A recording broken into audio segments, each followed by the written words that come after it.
कार्यक्रमासाठी सगळेजण. दादा हाय कर. हाय.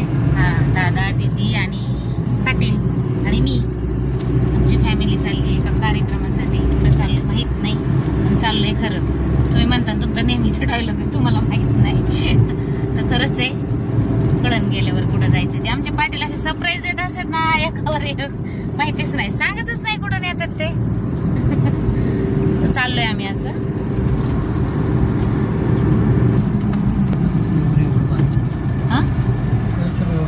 खरंच काय केलंय बरं? गुंटे बिंटे पाडले असतील काहीतरी.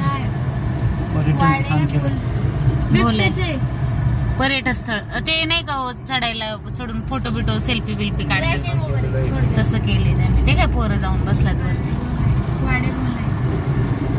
मस्त डोंगर आहे बघा. उन्हामुळं कसा पिवळा पिवळा झालाय, पावसाळ्यात हिरवागार असतो. छान छान. आम्ही थांबलो होतो इथे दुकानाबाहेर, आलो होतो. मामांना आहेर काय घ्यायचा म्हणून काहीतरी आहेर घ्यावं म्हटलं. समर्थ स्टील सेंटर मध्ये आहे हे दुकान. तर दादांनी समय दाखवले आम्हाला. खूप छान समय आहेत बघा. असं सगळं मिळतं त्यांच्याकडे. हे अशा साईज होत्या, त्याच्यातून आम्हाला एक साईज आवडली. अशी साईज असं. मोहन पडोळकर हे दुकानचे आपण आहेत ताई. असं भांड्याचं दुकान आहे त्यांचं. ही समय घेतलेली आहे आपण.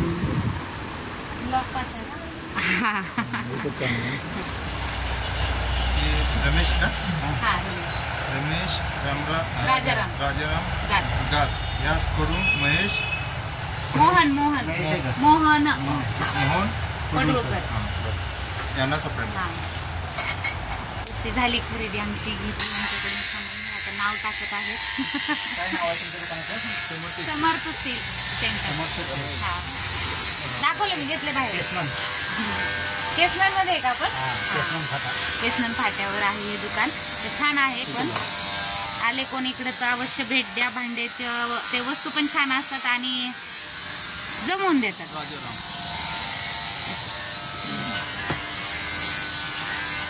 बघा कलिंगड विकण्याची कला आहे. आणि मेकअप कसा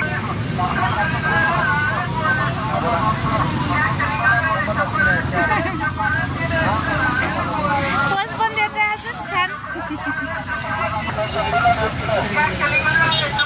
फळ मार्केटच आहे इकडं.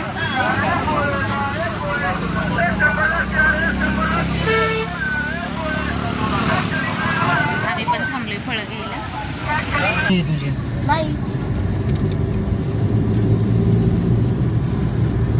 असं मार्केट आहे बघा, सगळे फळच आहे. हॅलो, नमस्कार. आम्ही कुठं आले माहिती का? कुठं आले माहिती? हे आमच्या मोठ्या मामांचे धाकटे चिरंजीव आहेत. ह्या मामी साहेब आहेत आणि यांच्या घरी पूजा होती. तुम्ही कुठे गेलते हो दाजी? आम्ही बाहेर गेलो. सॉरी, तू माझ्यापेक्षा लहान आहे. पवन कुठे गेला होता? मग आम्ही थोडं सेम दिसतोय का? गेल्या जन्मी असं काय बहीण काय हसताय? तर काही नाही, तो काशीला गेला होता त्याचं नव्हतं ते. असे पूजा वगैरे करावी लागते आयुष्यातून एकदा तरी. काशी करावी लागते. मस्तपैकी पूजा मांडणी झाली. ते तुम्हाला दिसेल व्हिडिओमध्ये. हा त्यांचं देवघर आहे. दत्त महाराजांचा फोटो आहे आणि आपले स्वामी महाराज पण आहेत. बाळूमामा. दादा आवाज कमी करत मस्तपैकी चालले. आणि हे उज्जैनचं पण आहे ना? उज्जैनला पण गेले होते ना तुम्ही? हा, उज्जैनचं पण आहे. महाकालेश्वर ना. अशी पूजा मांडणी झाली त्यांची. जेवायला बघितलं काय काय केलंय आम्ही. थोडस संपलंय याच्यातलं. काय लागतंय त्यांना हे करताय जेवायला. बघा त्यांना काय काय पाहिजे. हे मोठे दाजी येतात आमचे. 144 वर्षांनी आणि नुसते खोड. 144 वर्षांनी कुंभ त्यातलं पाणी आहे अर्ध. होय का? हा, आपल्या आयुष्यामध्ये होणारच नाही ते, येणारच नाही. तर जाणार आहे कधी. पाय पडायला 500 ठेवा. चला. नाही जमत नाही मला. सारखा बाजूला. आणि हे आमच्या पैसे. हा, इकडे स्वयंपाक चालले. त्या मामींच्या बहीण कोण लागतं सांग तुम्हाला? हा, ही आमच्या दाजींची बहीण आहे. त्या पण बहीण लागतं ते. या दोघींनी स्वयंपाक केला वाटतं. खूप छान स्वयंपाक झालाय बरं का. काही नाही, आलो होतं असंच. म्हटलं पूजेच्या निमित्ताने गाठभेट होईल.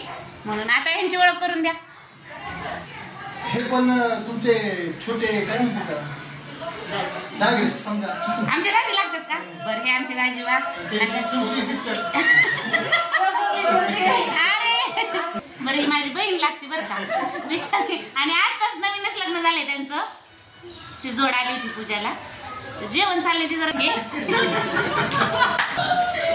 छोटे भाई जेवत होतो तिच्या बरोबर म्हणून, बाकी काही नाही. मामा वगैरे बाहेर गेले. प्रश्न पडू शकतो की मुलगी त्यांची कसं काय? परत एकदा हा प्रश्न. हा मुलगी बघून तुम्हाला वाटू शकतं की ही आहे ना, ही त्यांच्या शेजाऱ्यांची मुलगी आहे. प्रश्न पडला त्याचं उत्तर देते मी. तिने खूप जीव लावलाय त्याच्यामुळे ते सोडतच नाहीये तिला. हा असं आम्ही मामींचा निरोप घेऊन आता. असं एक घर आहे मामींचं, एक कॉलनी सगळी अशी.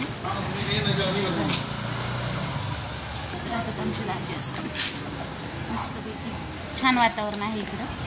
जास्त म्हणायला नाही आहे का नाही, म्हणजे बरं आहे. जास्त गर्दीतलं नाही आहे असं. त्याला गेल्यात गाडी आणायला. दाजी थांबल्यात आम्हाला सोडवायला आलेत खाली. आता मग कधी येणार मामी तुम्ही? नक्की ना.